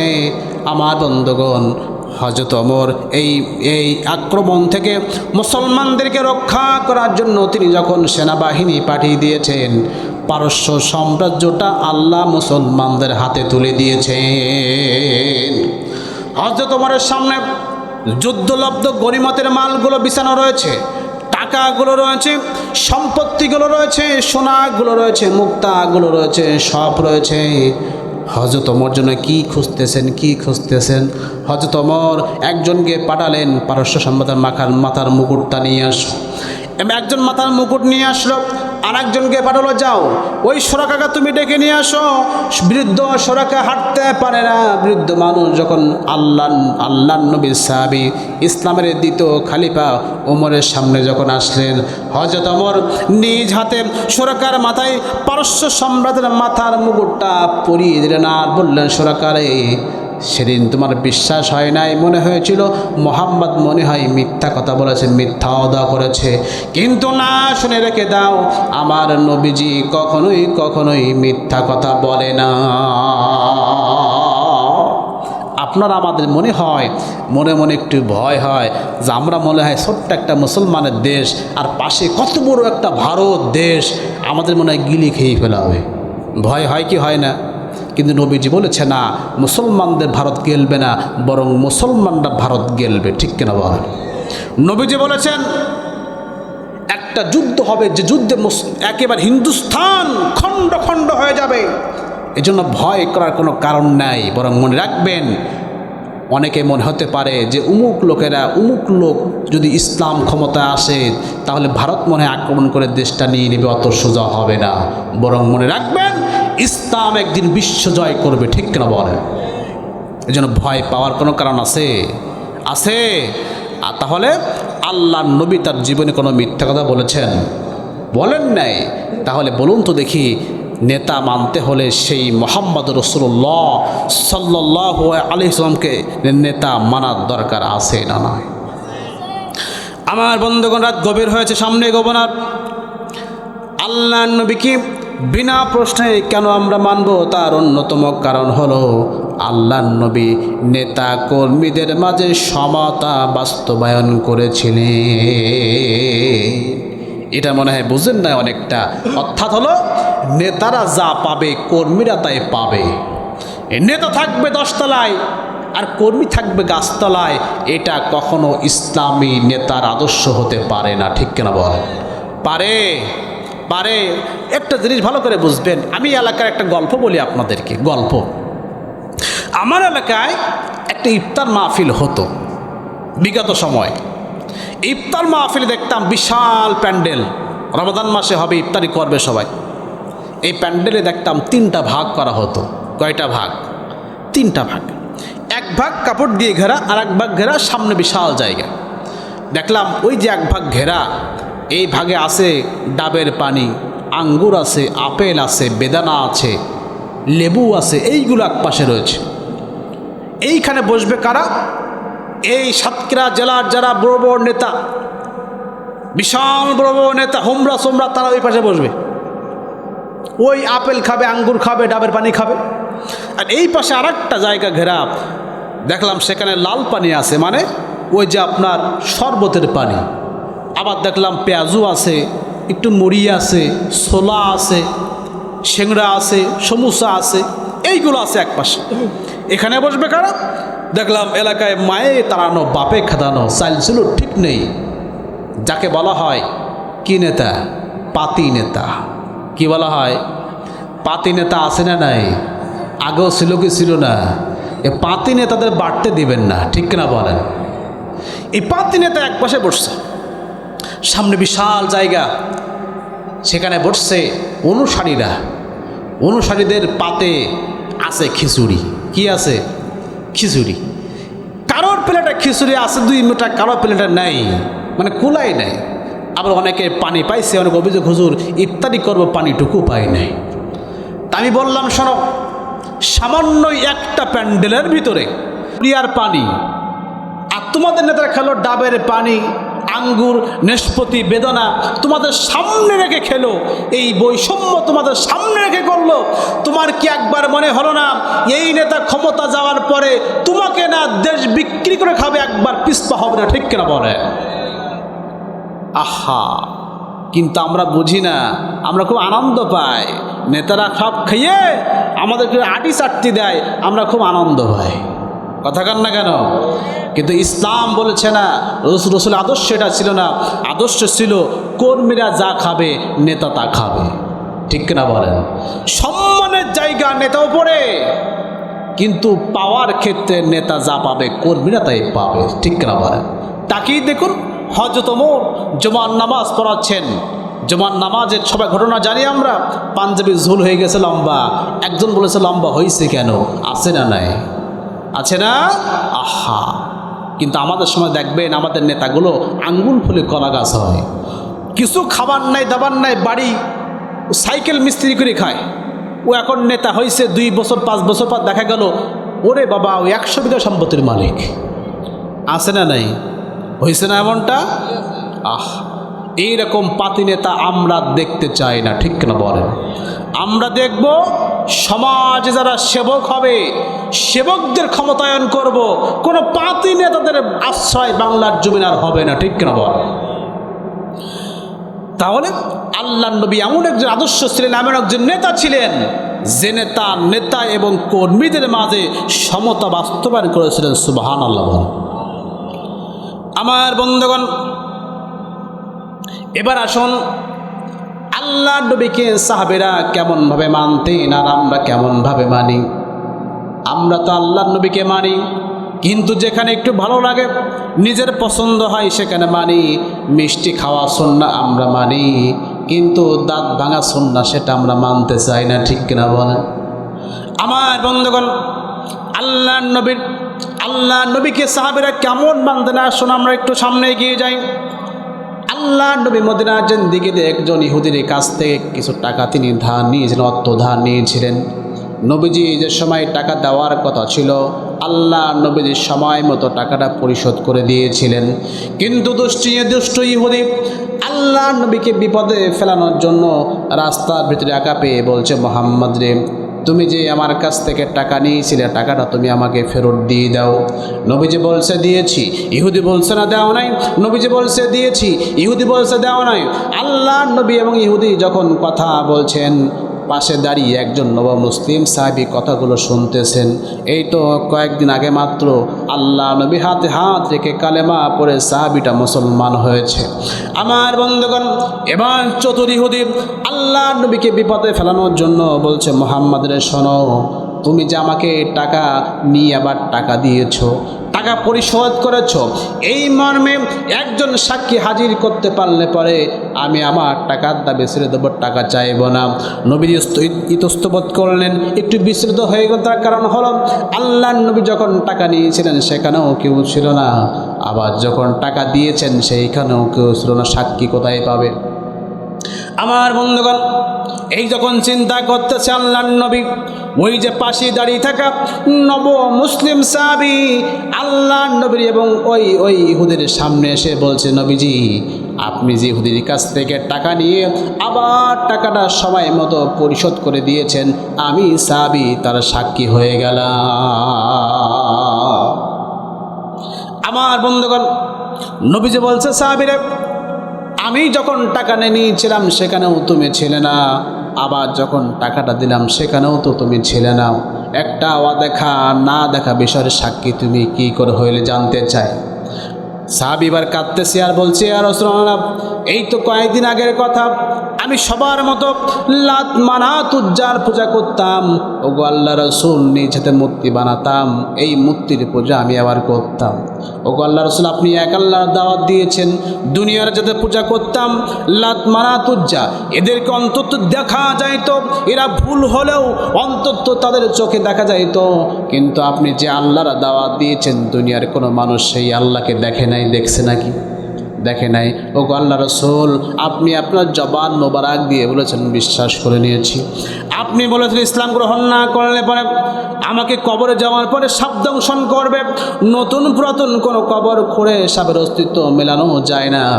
ওগো আল্লাহ রাসূল, আপনি আপনার জবান মোবারক দিয়ে বলেছেন, আপনার কথাটা আমি বিশ্বাস করে নিয়েছি। আপনি বলেছেন ইসলাম গ্রহণ না করলে পরে জাহান্নামের আগুনে আমাকে জ্বলতে হবে, দাও দাও করে জ্বলতে হবে, জাহান্নামের শাস্তির কথা আপনি বলেছেন। ওগো আল্লাহ রাসূল, জাহান্নামের শাস্তি দুনিয়ার কোনো মানুষ দেখে নাই। ওগো আল্লাহ রাসূল, আপনি আপনার জবান মোবারক দিয়ে জাহান্নামের কথা বলেছেন, আমি বিশ্বাস করে নিয়েছি। কবরের কথা বলেছেন, বিশ্বাস করে নিয়েছি। এক আল্লাহর কথা বলেছেন, বিশ্বাস করে নিয়ে আমি আমার ধর্মের মুখে লাথি মেরে আপনার হাতে হাত রেখে কালেমা পড়ে মুসলমান হয়েছি গো নবীজি।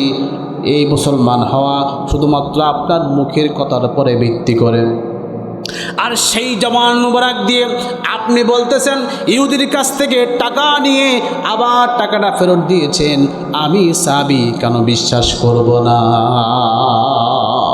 আপনি যা বলেছেন আমার আমার আমার মনোগত হোক বা আমার জানা হোক বা অজানা হোক, আমার মিলুক বা না মিলুক, আপনি সত্য বলেছেন, সুবহানাল্লাহ।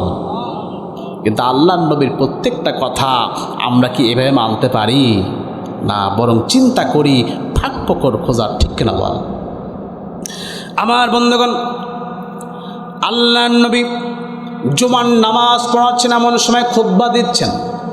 এমন সময় তিনি দেখতে পেলেন বাইরে কিছু মানুষ হট্টগোল করছে, কথা বলাবলি করছে, আওয়াজ করতেছে। নবীজি বলছেন, শোনো, তোমরা কথা বলো না, যে যেখানে আছে ওইখানে তোমরা বসে যাও। আমার বন্ধুগণ, নবী যখন এই কথা বলেছেন, আল্লাহ নবীর একজন সাহাবী নাম হলো আব্দুল্লাহ ইবনে মাসউদ রাদিয়াল্লাহু আনহু। এই আব্দুল্লাহ রাস্তা দিয়ে তখন আসছিলেন মসজিদের দিকে। তিনি এমন একটা জায়গা পার হচ্ছিলেন যেখানে ময়লা পরিপূর্ণ জায়গা, বসার মতো জায়গা নাই। কিন্তু আল্লাহ নবী যখন বলেছেন যে যেখানে আছে এখানে বসে যাও, আব্দুল্লাহ এক পা সামনে না গিয়ে ওইখানে বসে পড়লেন। সুবহানাল্লাহ বলেন। নবীজি বলছে, আব্দুল্লাহ আর কয়েকটা কদম সামনে গেলে তুমি মসজিদ পেয়ে যেতে, ভালো জায়গা পেয়ে যেতে, কিন্তু না যে ময়লার পরে কেন তুমি বসেছো জানতে চাই। আব্দুল্লাহ কাঁদতেছে আর বলছে, ইয়া রাসূলুল্লাহ, হাবিবাল্লাহ, আমি আসছিলাম মসজিদের দিকে আসছিলাম, এমন সময় আমি আব্দুল্লাহ আমার কানে পৌঁছে গিয়েছে, আল্লাহর নবীর জবানের আওয়াজ পৌঁছে গিয়েছে যে যেখানে আছো ওইখানে বসে যাও। আমি আব্দুল্লাহ আরেকটা পা সামনে গিয়ে আমি বেয়াদবির খাতায় নাম লেখাতে চাই নাই। এজন্য আপনি যখনই বলেছেন আমি সাহাবী, আপনার কথা তখন মেনে নিয়েছি। যখন আপনি বলেছেন আমি বিন্দুমাত্র দেরি করি নাই, আপনি যা বলেছেন তা গ্রহণ করেছি। সুবহানাল্লাহ। কিন্তু আল্লাহর নবীকে আল্লাহর নবীর কথাগুলো আমরা কিন্তু সব মানতে পারি না। কিছু কিছু আমরা আবার বেকায়দা, কিছু কিছু আমরা আবার চিন্তা করি কীভাবে বাঁচা যায়, ঠিক কিনা বলেন? আমার বন্ধুগণ, আল্লাহর নবীকে আমরা ভালোবাসি, খুব ভালোবাসি, মুখে মুখে ভালোবাসি, মুখে মুখে আল্লাহর নবীকে মানি, কি যে কাজে আল্লাহর নবীকে বিন্দুমাত্র আমরা মানতে চাই না। কথা কন না কেন? ভালো করে একটা জিনিস বুঝবেন, আল্লাহর নবী যখন মদিনায় আসলেন, মক্কায় আসলেন, মক্কায় যখন আল্লাহর নবী যখন বড় হয়েছেন, মানুষগুলো তাকে নাম দিয়েছে আস-সাদিক আল আমিন, ঠিক কিনা বলেন? দিয়েছে না? বিশ্বাসী নাম দিয়েছে, সত্যবাদী নাম দিয়েছে। এই সময়ে আমার কেন জানি মনে হয়, এই সময়ে আল্লাহর নবী যে সময় নাম দিয়েছে আস-সাদিক আল আমিন, তিনি যদি বলতেন, শোনো চাচা আবু জাহাল, তুমি যা পারো করো, কোনো অসুবিধা নাই, সব বাদ, আমাকে একটা মসজিদ করে দাও, আমি মসজিদে বসে আল্লাহ আল্লাহ করবো, নামাজ পড়বো, রোজা রাখবো, তোমাদের কাবা ঘরে একটু হজ করব। আমার কেন জানি মনে হয় আবু জাহাল, আবু লাহাব, উতবা, সাইবারা মিলে আল্লাহর নবীর জন্য সেই সময় সবচেয়ে সুন্দর ঘর, মসজিদ নির্মাণ করে দিত। কেন দিত? নবী তো বলতেন না, না আমি বাইরে কিছু দেখবো না, সব মসজিদে চলে আসবো, আল্লাহ আল্লাহ করবো, এই করব তাই করব। আবু জাহাল তুমি যা পরে করো। আবু জাহাল খুশি হয়ে মোহাম্মদকে মসজিদ বানিয়ে দিত। কিন্তু নবীজি বলছে তা নয়, আবু জাহাল শোনো, মসজিদ আমার লাগবে, নামাজ আমি পড়বো, রোজা আমি রাখবো, হজ আমি করব, কিন্তু শুনে রাখবা দুনিয়ার জমিনটাও আল্লাহর আইন দিয়ে আমি চালাবো, ঠিক কিনা বল? আমি অন্যায় করব না, আমি কাউকে অন্যায় করতে দেব না। এরপরেই আল্লাহর নবীর পরে নির্যাতন শুরু হয়ে গেল, ঠিক কিনা বলেন? আমার বন্ধুগণ, আল্লাহর নবীর সবচেয়ে বড় সুন্নাহ ছিল দুনিয়ার জমিন যার আইন চলবে তার, ঠিক কিনা? কথা কন না কেন? আমার বন্ধুগণ, আপনার বাড়িতে একটা পানির ট্যাঙ্কি আছে, ট্যাঙ্কি আছে না আপনাদের? পানির ট্যাঙ্ক বলেন তো আপনারা, কি বলেন? পানির ট্যাঙ্ক।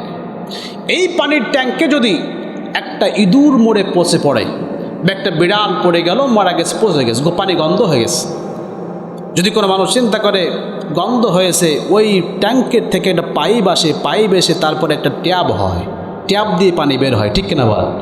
যদি কোনো মানুষ তার আজীবন হায়াত যতক্ষণ পর্যন্ত বাঁচবে ওই ট্যাপ ধোবে, পানি গন্ধ তো ওই ট্যাপ ধোবে, বলুন তো গন্ধ কি যাবে? যাবে না কেন? কোথায় সেটা কোথায় আছে? ট্যাঙ্কির ভিতরে আছে। ট্যাঙ্কির ভিতরে ময়লা রেখে ট্যাপ ধুইলে যেমন ময়লা যায় না, সংসদে আবল তাবল আগুল ফাউল বাউল রেখে এলাকায় আল্লাহ আল্লাহ করলে দুনিয়ায় শান্তি মেলানো যাবে না। কথা কন না কেন? আল্লাহর আইন বাস্তবায়ন না করা পর্যন্ত কত মানুষ শান্তির কথা বলবে, কত মানুষ সুখের কথা বলবে, কত মানুষ হাজার হাজার টাকা মাসে মাসে পাবেন সে কথা বলবে, কিন্তু আল্লাহর আইন প্রতিষ্ঠা না হওয়া পর্যন্ত দুনিয়ার কোনো মানুষ এক বিন্দু পর্যন্ত শান্তি পায়নি আর পাবেও না। কথা কন না কেন? আমার বন্ধুগণ, এজন্য ইসলাম যে কথা বল, রসুলের বড় সুন্নাহ হলো দিন কায়েম করতে হবে, দিন প্রতিষ্ঠা করতে হবে। এভাবে আমরা একমত আছি তো ইনশাআল্লাহ? একটা ছোট্ট গল্প বলে আমি আমার আলোচনা ইতি টানবো ইনশাআল্লাহ। আমার বন্ধুগণ খুব অসুস্থ, আপনারা মনে বুঝতে পারছেন আমার কথা শুনে।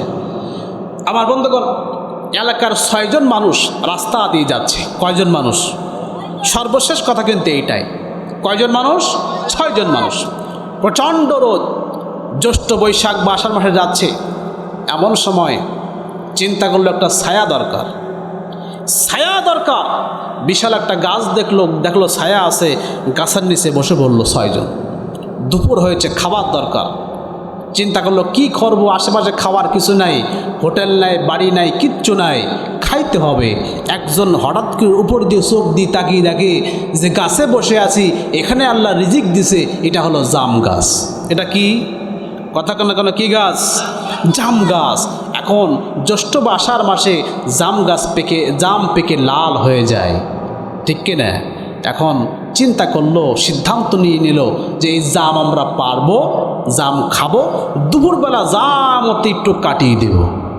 এখন কিন্তু বেকায়দা হলো, ওঠার চেষ্টা করলো কিন্তু উঠতে পারলো না। কারণ হলো জাম গাছটা এত পরিমাণ মোটা যে জাম গাছে একা ওঠা সম্ভব নয়। কিছু গাছ আছে না এরকম, আপনার এই যশোরে আশরাফতে অনেক গাছ ছিল বা এখনও কয়েকটা আছে যে গাছগুলো অনেক মোটা, একা ওঠা সম্ভব নয়। এখন সিদ্ধান্ত হয়ে গেল গাছ যেহেতু মোটা, একা যখন ওঠা যাবে না, আমরা একজনকে তুলে দেবো। কয়জনকে? একজনকে 5 জন ঠেলে ওর পা পাশা ঠেলে মোটামুটি গাছে তুলে দেব, ও জাম পারবে, তলায় আমাদের দেবে, জাম খাবো। এখন এলাকার ইমাম সাহেব দাঁড়াই গেছে, দাঁড়াই বলছে, ভাই সারা বছর তোমাদের বাড়ি খায়, টাকা তোমাদের তো খাওয়া দিতে পারে না, 6,000 টাকা 7,000 টাকা বেতন আমাদের দাও, কী বা খাবার দেবো? তা আজকে একটু সুযোগ পাইছি, গাছে আমাদের তুলে দাও, জাম আমি তোমাদের আগে দেবো, তারপর আমি খাবো। এলাকার ভালো মানুষ যখন বলে যে আমি একটু নির্বাচনে খাড়াইছি, মেম্বার প্রার্থী হয়েছি, আমি একটু চেয়ারম্যান প্রার্থী হয়েছি, আমার একটু ভোট দাও, এলাকার দেখবেন কিছু সুশীল মানুষ আছে, তারা ফতোয়া দিয়ে দেয় যে এই জায়গায় হুজুররা তোমাদের জন্য নয়, এই জায়গা এই মেম্বারি করা ভালো মানুষ, তুমি আল্লাহ করবা, এসব কথা তুমি যাও কেন? বলে কি বলে না? বলে কি বলে না? এখন 6 জন যখন হুজুর যখন বলল আমাকে দাঁড়িয়ে দাও, বাকি 5 জন ফতোয়া দিল হুজুরদের ওঠা জায়েজ নেই। কি নেই? হুজুর তুমি গাছে উঠবা, ওঠা তোমার জায়েজ নেই, উঠতে গেলে অনেক সময় লুঙ্গি ফাঁকাই তোমার হাঁটুমালা বেরিয়ে যাবে, কোনো সুযোগ নেই, তুমি উঠতে পারবা না। এখন আরেকজন দাঁড়িয়ে গেছে 5 জনের ভেতর থেকে, দেখা গেল ও বিড়ি টানতে টানতে এসে বলছে, পেশাব করে আর বিড়ি টানে, কুলুপ টুলুপ কিচ্ছু নেয় না, আবার মাঝে মাঝে গাঁজা খায়, মাঝে মাঝে অশৈলী কাজকাম করে, চুরি ডাকাতি করে এলাকায়। ও এসে বলছে, ভাই ও হুজুরের কাজ না, আমি একটু দাঁড়াইছি, আমার একটু তুলে দাও, যাও আমি তোমাদেরকে দেব। বাকি 4 জন হুজুর বাজে, বাকি 4 জন ফতোয়া দিল গাছে ওটা এর জন্যে মানায়। ও দাঁড়াই বলছে, হুজুরকে কেন তুমি গাছে তুলবা? হুজুরকে মেম্বার বানাবা, চেয়ারম্যান বানাবা, এমপি বানাবা? ও হুজুর শুধু আল্লাহ আল্লাহ করতে পারে, কোন জায়গায় গেলে চাইল দেয় হুজুর কি জানে নাকি? কোন জায়গায় গেলে মানুষের টাকা দেবে হুজুর জানে নাকি? কিন্তু মনে রাখবা, হুজুরদের কাছে যে জ্ঞান আছে তোমার কাছে সেই জ্ঞান নাই, আছে। এখন ওকে যখন গাছে তুলে দিল, গাছে ওঠার পরে ও জাম খায়, কিন্তু তলায় আর জাম দেয় না। কি করে? জাম খায়, তলায় কোনো মতে দেয় না। এখন বাকি নিচে যারা ছিল আন্দোলন করছে, জাম দাও জাম দাও, ওইবার কি করে? জাম খেয়ে আটে ছিলিয়ে মারে। এখন ব্যাপক আন্দোলন শুরু হলো, ও ভয় দেখাচ্ছে, শোনো আমি ক্ষমতা আমার লাগবে, প্রয়োজন হয় জাম গাছের ডাল নরম, এ ডাল ভাঙবো, তোমাদের মাথার পরে ফেলবো, সব মেরি পরিষ্কার করে দেবো, তারপরও ক্ষমতা আমার লাগবে। এখন বাকি নিচে মানুষগুলো নিরুপায় হয়ে বাকি 4 জন এবার হুজুরকে ডাকছে। গত 5 বছর আগে হুজুরকে ডাকে নাই, হুজুর বলেছিল আমাকে একটু তুলে দাও, তখন আর দেয় নাই। কিন্তু এখন দেখে আমার আর কিছু দেয় না, মারে। এখন বলছে হুজুর এবার আপনার একটু দরকার। তো বলছে কি জন্য? তা বলছে আপনি একটু দোয়া করে দেন, যেন কাল বৈশাখী ঝড় হয়, ওজন্য তলায় এসেই পড়ে। কি হয়? কাল বৈশাখী ঝড় হয়, তলায় যেন পড়ে। আমার ভাইরা, হুজুর তো দোয়া করবে, আলেম ওলামা তো দোয়া করবে, ভালো মানুষ তো দোয়া করবে, তা তো সমাজের ভালো চায়, ঠিক কিনা বলেন? তা তো দোয়া করবে, কিন্তু ওকে ফেলাবে, কিন্তু মোটামুটি জাম গাছ পরিষ্কার করবে, তারপরে আল্লাহ ফেলাবে। এজন্য আমরা কেউ ভুল পথে ধাবিত হব না, সঠিক পথে থাকবো, সঠিক পথকে, সঠিক মানুষকে ক্ষমতায় বসাবো। বেঠিক মানুষকে ক্ষমতায় বসালে একদিনে 500 টাকা খেয়ে আপনি ভোটটা এক জায়গায় দিলেন, ও কিন্তু আপনাকে 5 বছর মিনিমাম জ্বালাবে। আপনি একজন নাগরিক হিসাবে আপনার যে অধিকার খর্ব হয়ে যাবে। এজন্য আসুন, আল্লাহ নবীর সবচেয়ে যে বড় সুন্নাহ ছিল, দুনিয়ার জমিন যার আইন চলবে তার, এই আইন যারা প্রতিষ্ঠা করতে চায়, ওয়াদা করেছে, তাদের পক্ষে মুমিন আমরা থাকতে পারবো তো ইনশাআল্লাহ? থাকতে পারবো তো ইনশাআল্লাহ?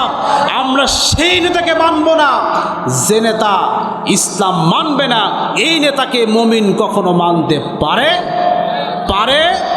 নবীজি বলছেন, শোনো সাহাবীরা, এমন একটা যুগ আসবে যে যুগে তোমরা তোমাদের নেতার কথা শুনবা, ঈমান থাকবে না। কি থাকবে না? ঈমান থাকবে না। আর না শুনবা তো জীবন থাকবে না, জীবনে শেষ করে দেবে। নেতাকে মানবা, বেঁচে থাকবা, ঈমান থাকবে না। নেতাকে মানবা না, তোমার জীবনটাই চলে যাবে, বাঁচবা না তুমি। সাহাবেরা বলছে রাসূল তখন আমরা কি করব? নবীজি বলছেন শোনো, প্রয়োজন হয় জীবনটা দিয়ে দেবা, কিন্তু বাতিলের কাছে মাথা নত তোমরা কখনো করবে না, ঠিক কিনা বল? আমাদের সমাজের অবস্থা কি জানেন? আমাদের সমাজে মুসলমান দাবি করি, আবার ঘুরে ফিরে দেখি যে কার পাল্লা ভারী বেশি, ঠিক কিনা বলেন? ও যদি খারাপও হয় তা চিন্তা করি এখানে একটা ভোট দিয়ে এর নষ্ট করবো কেন? কিন্তু মুমিন তো তা হবে না, মুমিন হবে ওই রকম। আবারও বলছি, দুনিয়ার সব মানুষগুলো বাতিলের পক্ষে যাবে, ইসলামের বিপক্ষে চলে যাবে, বাতিলের পক্ষে যাবে, সব মানুষ যেতে পারে, কিন্তু আমি মুমিন ঈমানদার দাবি করি, আমি কখনো বাতিলের পক্ষে মুমিনের বিপক্ষে যেতে পারি। আল্লাহ সুবহানাহু ওয়া তাআলা আমাদের সকলকে তৌফিক দিক, সকলে পড়ছি আল্লাহুম্মা আমিন। রাত অত্যন্ত গভীর হয়েছে, 11টা বেজে গিয়েছে। আমরা এখন দোয়ার দিকে যাব ইনশাআল্লাহ। আমরা দোয়ার দিকে যাব। সকলে সূরা ফাতিহা একবার, সূরা ইখলাস 3বার একবার দুরূদ শরীফ পড়ব ইনশাআল্লাহ।